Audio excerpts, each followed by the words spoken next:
if you can. We're going to have some more hot sets coming up. Obviously, we got heavy hitters. You're talking about heavy hitters. We have Javi on Earth against Goblin. A milli to the max.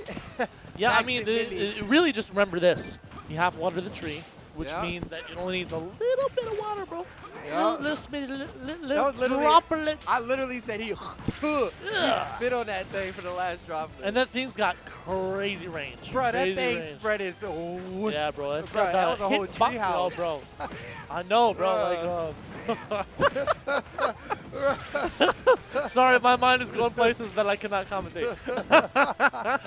Losers finals. Yup. We're in the hundos. Yeah, hundos. Yeah, they collecting them checks now. You making a hundo 25 or you making in the 2 hundos? Hey, somebody's gonna try to stop you and money match you on the way out where you at right now. They're gonna be like, yo, you got that bread. Hey, let me money match you. I seen you counting money, bro. Yeah. Like, Beast Ball Paul, bro. See me in these streets. Yeah.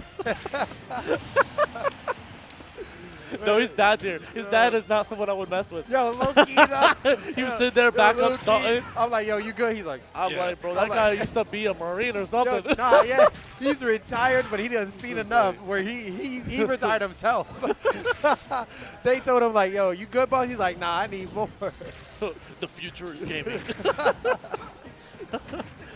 Get up attack. Coming in, Javi on Earth. Honestly, we were talking about, like, who is in that close to upper echelon of players that could reach into the top 4 of CFL. Yo. We were talking about Javi, number 1. And we were talking about Beast Mode Paul. He's definitely in the contending, and we saw him here today. Wonder Bread, I would say, would be up there, too, with Kiki, and we saw them playing against each other. Polonian, of course. He's not here today, unfortunately. Showed up for yeah, sure. The 3-2-1 boys were not able to make it today, unfortunately. Because otherwise, we would all be in top 8. Let's be real. Yo, true.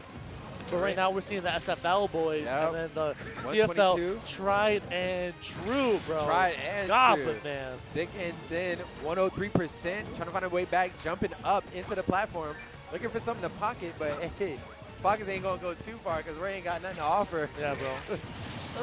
But that back air gonna offer you a stock discount. Now 2 stocks up. Anti-air, bro. Look at that, bro. Fireworks. And that is a pretty tough hitbox to hit. Pretty narrow. I'm actually really surprised that counter only did 12%.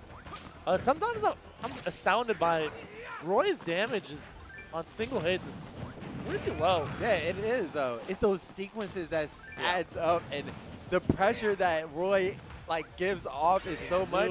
Man. Oh my, he be zooming. Yeah, he definitely smoking, bro. This man got straight out of the sauna 24/7. You know, bro, if you want to... This man hitting jumping jacks in the sauna. Bro, if you want to smoke your meats, just, put him next to this boy, bro. Literally. Free of charge. Man is on fire. He does this for a daily. Bro, that's I love his community service. He smokes meat for his community service. Yeah, exactly, bro. Oh, man. Yeah, bro. I feel like we should definitely give people community service hours for that, bro. Yo, low-key, though. 100%. Low-key, though. Low-key. If they bring the papers, all we gotta do is sign. Yeah, you know what I'm saying? I've been watching these barbecue videos. These people in the middle of nowhere, South Carolina. Yeah. They'd be making grilling meats. Fiery, bro. Yeah. Fire meats. Fired up. Yeah, I feel like he's about to burn this villager's whole town to the ground. Work from day 1, baby. Day 1. He's griefing. Yeah, game number 1 taken by, dominating game by Goblin. That fire sword is lighting the villager on fire. Oh, for real. Not letting that tree have any time for that thing to turn straight into charcoal. Yeah, we were talking about players that could potentially breach into the top 4. Yeah. But I didn't say it was going to be easy. Yeah, hey, it ain't easy You at made all. it. Yeah, exactly, right? It's like, wow, look. He finally made it to the foot of the mountain. Yep. But you still got a mountain to climb. climb. Climbing to do. I hope you brought your gear. Yeah, bro. I hope you brought the gear. You got those carabiners? You got the boots. Yeah, ooh. Yeah, the ice picks. Right. Yeah, you've been at the gym. Exactly. Got to put all the tools together and be ready for the climb. For real, all at the same time, for sure. Gosh, dang, bro. The sound that made. Right? That I was ready brutal. for someone to explode. Somebody was going to go flying somewhere, but they was like, nah. Yeah, you see this stage, obviously the best part about this pick is just these vertical ledges that the bowling ball just drifts on down, man. And, there's something called terminal velocity Yeah. And you do not want the full force of your head to experience it. Exactly. That's all I got to say. It's an eye-opening experience for sure. Yeah. Eye open, it might pop your eye out.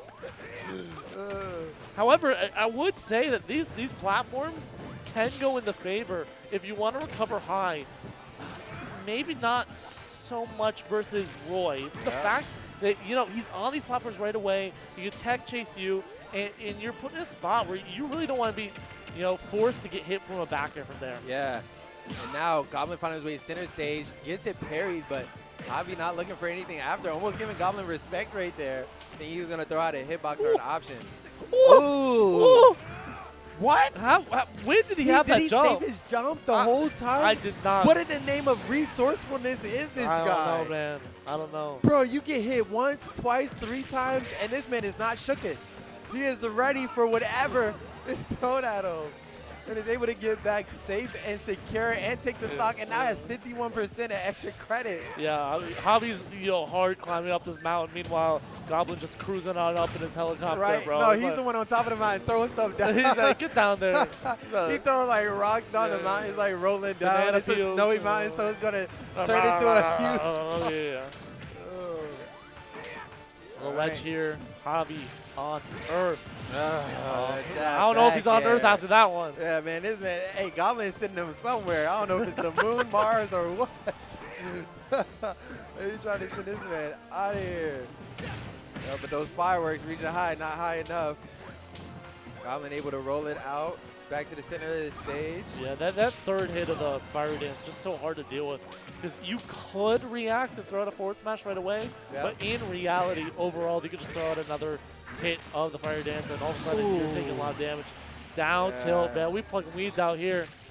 But in all honesty, I mean, Goblin could just throw out a hard read right there because, you know, you're risking a stock for a potential comeback from a villager, but the way Goblin played game number 1 into game number 2 even, find himself sitting pretty, you can throw out options like that. Yeah, and luckily, if you have a pretty adequate recovery, you don't really have to worry about huge comebacks from villager. Yeah. However, you do have to worry about swing stocks. Yo, this man Goblin over here walking, talking about walk it, how I talk it. Walk it, how I talk it. Hey, walk it, how I talk it. Hey. He said, I'm going to walk it up into game number 3. 2 games up now. It's 2-0 for Goblin. And I mean, game number 1 looked hella confident. Game number 2 looked like adaptation was coming out of Javi, but it wasn't enough for Goblin. And I feel like game number 3 is going to be where Goblin makes up all those options that Javi thought he was going to get a read of, and then he's going to be sitting pretty in grand finals. So we'll see, man. Yeah, we'll see. Because Javi got that. Javi got that mix-up. He got the mix-up on the recovery and his options punishing. But one thing about Javi, when Javi makes one mistake, usually puts himself in a really tough position, either rolling out and dash attacking in, or just rolling in a very tough position after making a mistake or landing next to the opponent without hitting. That was the first time I've ever seen someone punish the multi-jab of Villager, and it was the stupidest punish I've ever seen, bro. This man jumped over him and tomahawked him. All right. Going down, trying to get a hitbox out right there, but decides center stage more worth a hit. And here's the big thing too, right? Not only is it a big commitment to throw out like an aerial out of shield when you're close to your opponent as Villager. You can go Nair, but Nair is going to get punished if you don't land it. Exactly. At the same time, when you land as Roy, if you're able to hit that back air or the forward air right at the tippy top tip on the shield of Villagers, there's nothing really you can do to punish. Exactly. Getting rid of that tree means getting rid of that axe. Yeah, and now they're both center stage, just trying to find that advantage, and Javi trying to throw out that forward smash. Yeah, which is why we saw those early up Bs from that Blazer coming out. You do not want to deal with that metal. Exactly. Do not want to deal with that metal piece, and 100%, I mean, Goblin's on fire right now with that 1 stock lead, has a momentum for the first 2 games. I mean, looking confident. Ooh, that was a nice mix-up. Give him credit, but just didn't find himself on the other side of Javi right there. Yeah, super even game here. The landing up air. Gonna get that jab combo.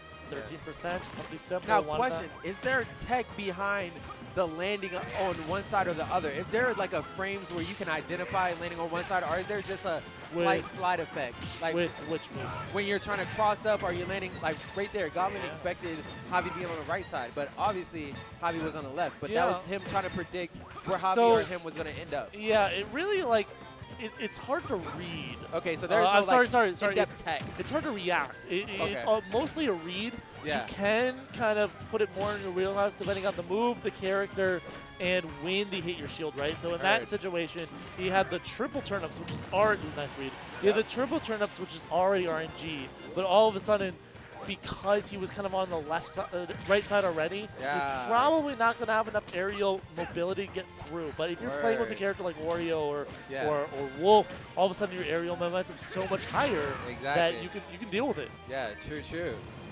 Yo, well noted. Definitely going to note that thing down. Appreciate you. Answer A. Appreciate the insight all around. We love to see it. You know what I'm saying? Trying to put people on.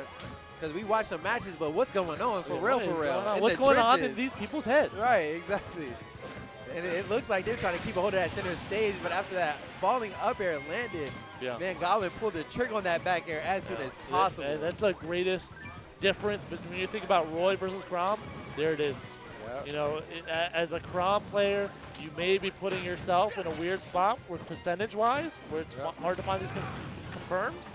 With Roy, you always have these confirms. Yeah, you always got them and definitely be fishing for them, especially when that jab comes out. A scary sight what's following afterwards. And you can also tell, this is a harder thing to tell, but you can tell that Javi is not very comfortable because he's throwing out a lot of moves and he's not actually switching up when he starts reacting. There's a good spot there where he just threw out a forward smash near the ledge, and it was not necessarily something he needed to do. He had the opportunity, he had the space to react, and there was no signal that Roy was going to go low. So he just put himself in a bad spot, and that's something you want to pick up on. You're like, okay, am I in my opponent's head? I can pick out when they're reacting, when they're not reacting. Yo, Duelist just walked in? What up, Duelist? Oh, shit. Duelist in the building. Yes, sir. This is the whole family's here today. Yeah, right? All the CFL pulling up. Luckily. All right, getting up. Villager doesn't care about directionally air dodging on a buffer off the stage. No, bro, bless. Sakurai, bless this man. Up and away he goes, bro. 125%. Trying to find his way back. Rolls in. Back into the center stage. Jab is there, but the punish coming out from Goblin. Just going to grab him up, throw him forward. But that platform going to put him into some trouble. Again, that down smash. Not a good down smash. Right? Roy extended his double jump way too early, but Javi was already pressing buttons, and it's just, unfortunately, is what's setting him apart right now. Because overall, it's a pretty close game. And it's obviously in the wheelhouse of Roy to be able to find that kill. Right, and, you know, Javi doesn't have to commit, obviously, but situations like that gonna lead to something like this. Yep, and that is 3-0. It's the O, baby. I gotta throw it up. So 3. It's 3.